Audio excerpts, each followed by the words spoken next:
আব্দুল্লাহ ইবনে আমর রাদিয়াল্লাহু তাআলা আনহু হইতে বর্ণিত, তিনি বলেন রাসূল সাল্লাল্লাহু আলাইহি ওয়াসাল্লাম বলেছেন, ইয়াতি আলান নাসি ইয়াজতামিউনা ফিল মাসাজিদ লাইসা ফীহিম মুকমিন। এমন একটা জামানা আসবো, এমন একটা সময় আসবো, তখন মসজিদ ভর্তি মানুষ একত্রিত হবে, কিন্তু তাদের মধ্যে একজন ইমানদারও থাকবে না। 1400 বছর আগে নবীজি বলেছেন মসজিদ ভর্তি হয়ে যাবে, মসজিদ ভর্তি মুসল্লি থাকবে, কিন্তু কোন একজন ইমানদার খুঁজে পাওয়া যাবে না। আনাস ইবনে মালিক রাদিয়াল্লাহু তাআলা আনহু হইতে বর্ণিত, তিনি বলেন রাসূল সাল্লাল্লাহু আলাইহি ওয়াসাল্লাম ফরমায়েছেন, শেষ জামানাত এমন একটা সময় আসবে, ইয়াকুনু বাইনা সাআতি ফিতানুন, ওই ফিতনা জামানার সময় মানুষ সকালবেলা ঈমান নিয়ে বের হবে, বিকালবেলা ঈমান হারা হয়ে ঘরে ফিরে আসবে। বিকালবেলা ঈমান নিয়ে ঘর থেকে বের হবে,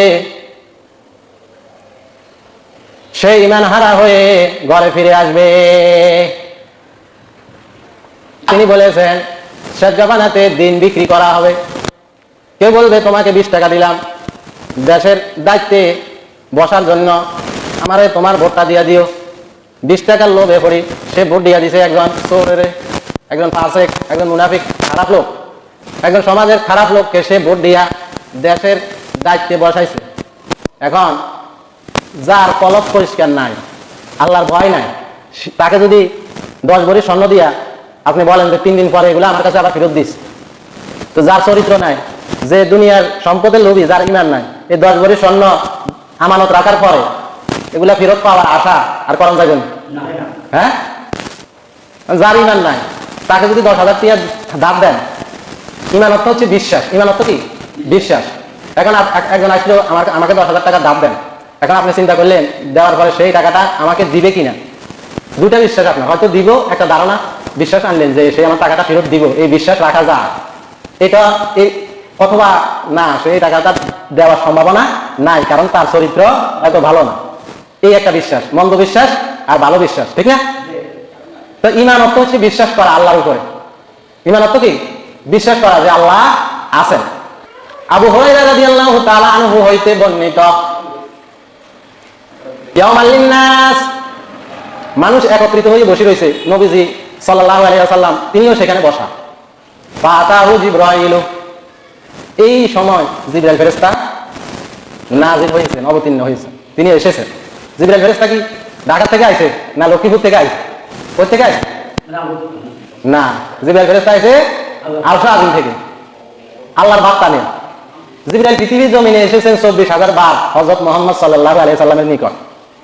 এভাবে যত নবী আল্লাহ দুনিয়াতে পাঠাইছেন, জিবরাইল ফেরেশতার কাজ হচ্ছে বার্তা পৌঁছে দেওয়া, আল্লাহর পক্ষ থেকে খবর পৌঁছে দেওয়া, ওহী নাযিল করা, এই হচ্ছে তার দায়িত্ব। সবচেয়ে শক্তিশালী ফেরেশতা,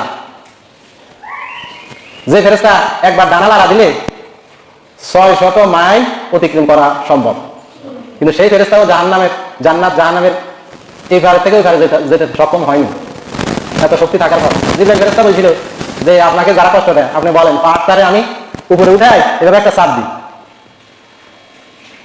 পাহাড় একটা ছোট্ট না বড়, ওজন কম না বেশি?